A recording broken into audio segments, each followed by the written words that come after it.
Il était une fois un groupe d'hommes et de femmes qui, désespérés de vivre sur une planète où régnait la non-communication, l'incompréhension, la violence, l'injustice et l'exploitation du plus grand nombre par des minorités bureaucratiques, politiques ou militaires, décidèrent de s'exiler. Oui, de quitter leur planète d'origine, la planète Terre, T-A-I-R-E, pour aller vivre sur une planète différente qui avait accepté de les accueillir. Il faut que je vous dise dès maintenant ce qui faisait la particularité de cette planète différente, appelée Esper. Il s'agit en fait d'un phénomène tout simple, mais dont la rareté mérite une grande attention. Sur cette planète, dès leur plus jeune âge, les enfants apprennent à communiquer, c'est-à-dire à mettre en commun. S'apprennent à demander, à donner, à recevoir ou à refuser. Vous allez certainement sourire ou être incrédule devant quelque chose qui peut paraître si puéril ou encore si évident que cela ne retient l'attention ou l'intérêt de personne. Vous allez penser que j'exagère ou que j'ai une arrière-pensée trouble. Si c'est le cas, cela vous appartient. Je vous invite quand même à écouter la suite. Sur la planète Esper, qui avait en elle aussi une longue histoire de guerre, de destruction sur plusieurs millénaires, on avait enfin compris que ce qui fait la sève de la vie, ce qui nourrit le bien-être, l'énergie vitale et surtout ce qui donne à l'amour sa vivance, c'était la qualité des relations qui pouvaient exister entre les humains. Cette découverte ne s'était pas faite sans mal. Il avait fallu l'acharnement et la foi de plusieurs pionniers, la rigueur et la cohérence de ceux qui suivirent, pour accepter ce qui était depuis longtemps si masqué, voilé, à savoir que tous les habitants étaient à l'origine des infirmes, des handicapés de la communication. Par exemple, que beaucoup justement ne savaient pas demander et donc prendre le risque d'une acceptation ou d'un refus, mais qu'ils prenaient, imposaient, culpabilisaient, violentaient pour avoir, pour obtenir. Oui, je dois vous le dire tout de suite. Celui qui régnait dans cette époque lointaine sur la planète Esper voulait avoir. Chacun voulait acheter, voler, déposséder les autres, enfermer dans des coffres, capitaliser, avoir. Celui-ci, avoir, régnait sur les consciences, imposait ses normes et sa morale, régulait la circulation des richesses, violait toutes les lois humanitaires, contournait tous les règlements à son seul profit. La plupart des humains de l'époque ne savaient plus donner. Ils vendaient, échangeaient, trichaient pour échapper au partage, thésaurisaient pour amasser, se faisaient des guerres sans fin pour accumuler et avoir plus. Le recevoir était le plus souvent maltraité. Accueillir, amplifier tout ce qui aurait pu venir de l'autre était risqué, déconseillé. L'intolérance à la différence orientait le plus grand nombre vers la pensée unique. Les intégrismes ou le politiquement correct, les refuser était également l'enjeu de beaucoup d'ambivalence.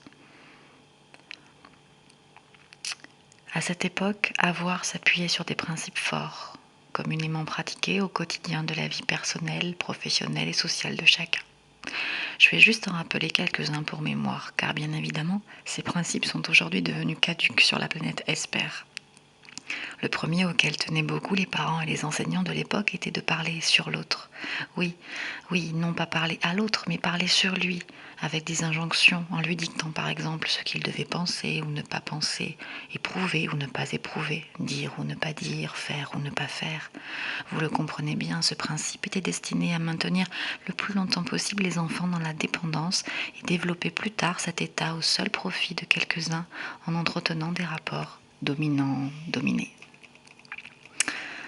Un autre principe était de pratiquer la dévalorisation, de voir et de mettre en évidence tout de suite les fautes, les manques, les erreurs, et non pas bien sûr de constater les réussites, les acquis ou les succès.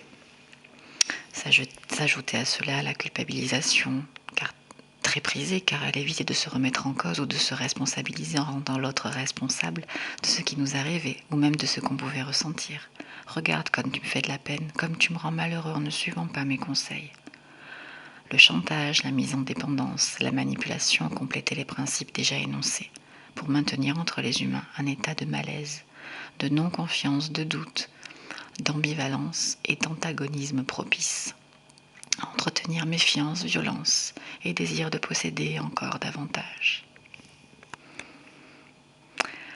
L'homme était devenu un prédateur redoutable, doté de pouvoirs technologiques, chimiques, biologiques ou de capacités de manipulation audiovisuelle si puissantes qu'aucun contre-pouvoir ne pouvait l'arrêter.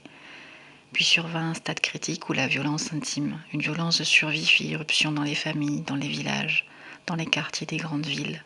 L'apparition de cette violence de plus en plus précoce réveilla les consciences. Vous allez penser que je déforme pour vous inquiéter une réalité qui peut paraître semblable à la vôtre. Ne croyez pas cependant que tout le monde restait passif ou inactif. Beaucoup se mobilisaient, les réformes se succédaient, etc. Mais comme vous l'avez remarqué, sur notre propre planète, toutes ces actions se font en aval, dans l'après-coup. Il n'y a aucune réforme en amont, aucune réforme pour unifier, se réconcilier, proposer à chaque être des règles d'hygiène relationnelle susceptibles d'ouvrir à des relations vivantes, créatrices et conviviales. C'est pourtant ce que firent en quelques décennies ces pionniers, ces éveilleurs de vie de la planète Esper, quand ils ont réussi à convaincre des parents, des adultes, de descendre un jour dans la rue pour se mettre en grève de vie sociale. On n'avait jamais vu cela dans toute l'histoire de cette planète. Des hommes et des femmes décident de se mettre en grève d'existence pour tenter de sauvegarder le peu de vie qui subsistait sur cette planète. Comment firent-ils ? Ils s'arrêtèrent de travailler, d'acheter, de vouloir posséder. La suite n'est pas simple, les démarches furent complexes, les résistances vives, mais un jour, dans un des pays de cette planète, on décida d'apprendre la communication à l'école comme une matière à part entière, au même titre que les autres. S'exprimer, lire, écrire, compter, créer, communiquer. Et dans ce pays, la violence commença à disparaître. Le niveau de la santé physique et psychique augmenta. Des hommes et des femmes découvrirent qu'ils pouvaient s'autoriser à être heureux.